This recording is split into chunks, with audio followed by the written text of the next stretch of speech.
چاہے بابل رائٹر قمر اجنالوی ایک سچا تاریخی ناول، قوموں کی ملکہ شہروں کی دلہن بابل شہر، ایک ایسا ناول جس کو دنیا کی سب سے بڑی داستان عشق کہا جاتا ہے، جس کی کنواریاں اور پیاریاں مندروں میں سر تا پا برہنہ ہو کر دیوتاؤں کے حضور رقص سے اریاں کے ہدیے پیش کرتی تھیں، جس کی کنوریاں محض دیوی کی خوشنودی حاصل کرنے کے لیے اپنی دوشیزگی لوٹا دیتی تھیں۔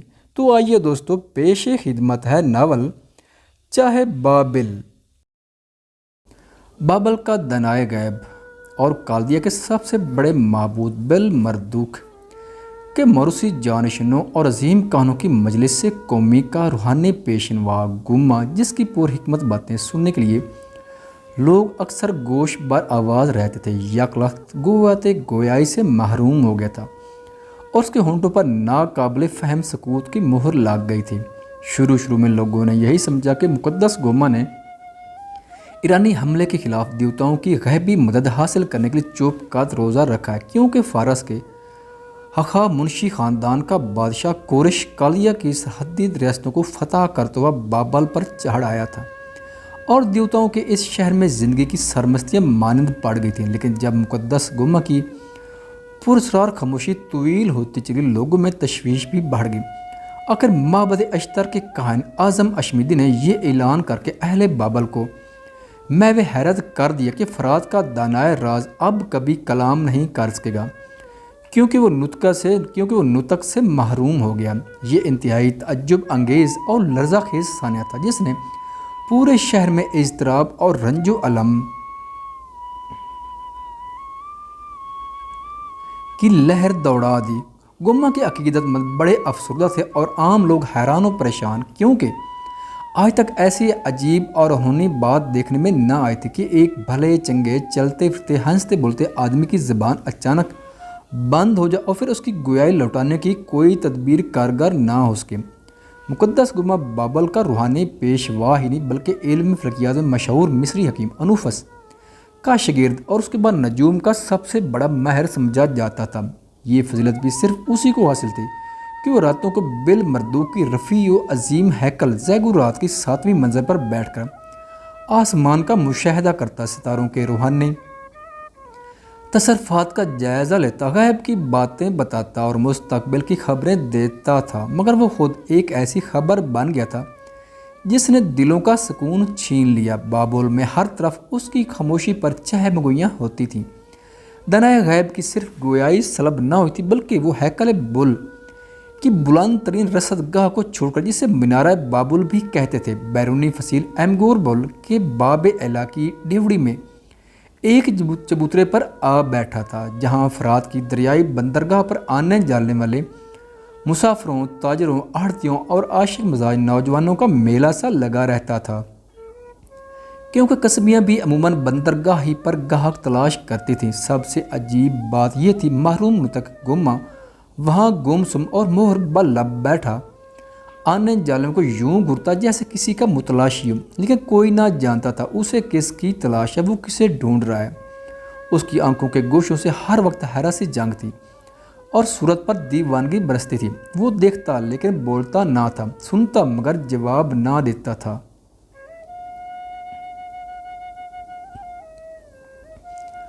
اس کی خاموشی سربستہ راز اور کسی آنے والے عذاب کا غیبی اشارہ سمجھی جا رہی تھی۔ ہیکل بل مردوک کے کہانوں، معبودوں کے پروہتوں، مندر کے پجاریوں نے دیوتاؤں کے حضور بخورات جلائے کہ بابل پر آنے والی مصیبت ٹل جائے۔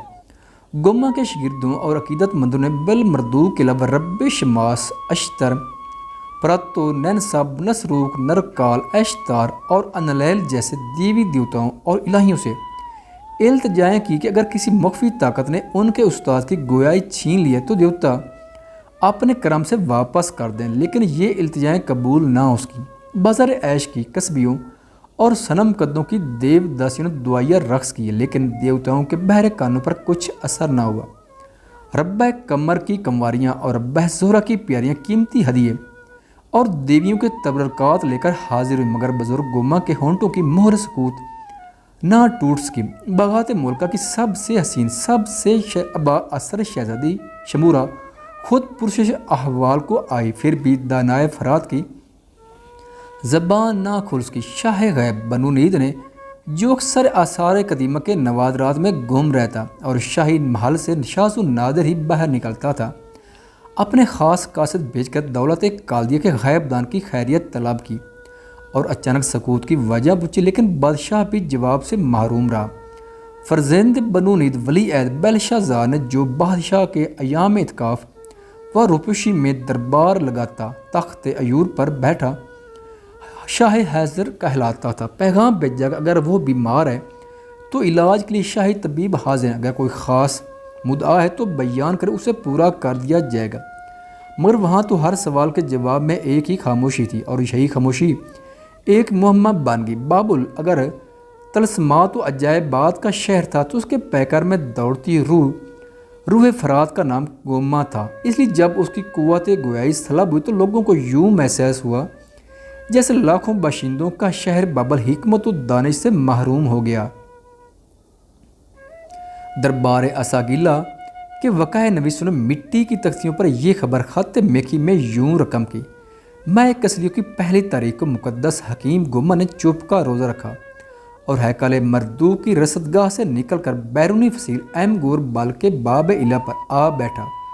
معبد اشتر کے کاہن اشمیدی نے ولی عہد کو بتایا، دیوتاؤں نے گوما کو قوت گفتار سے محروم کر دیا، لیکن معبد اکور کا کاہن اعظم ذریعہ اس مسئلے پر خاموش ہے اور کوئی رائے دینے سے معذوری ظاہر کرتا ہے۔ بابل کی تاریخ میں یہ واقعہ ایرانیوں کے حملے سے زیادہ تشویش انگیز خیال کیا جاتا ہے، جس نے لوگوں کو ہراساں کر دیا ہے۔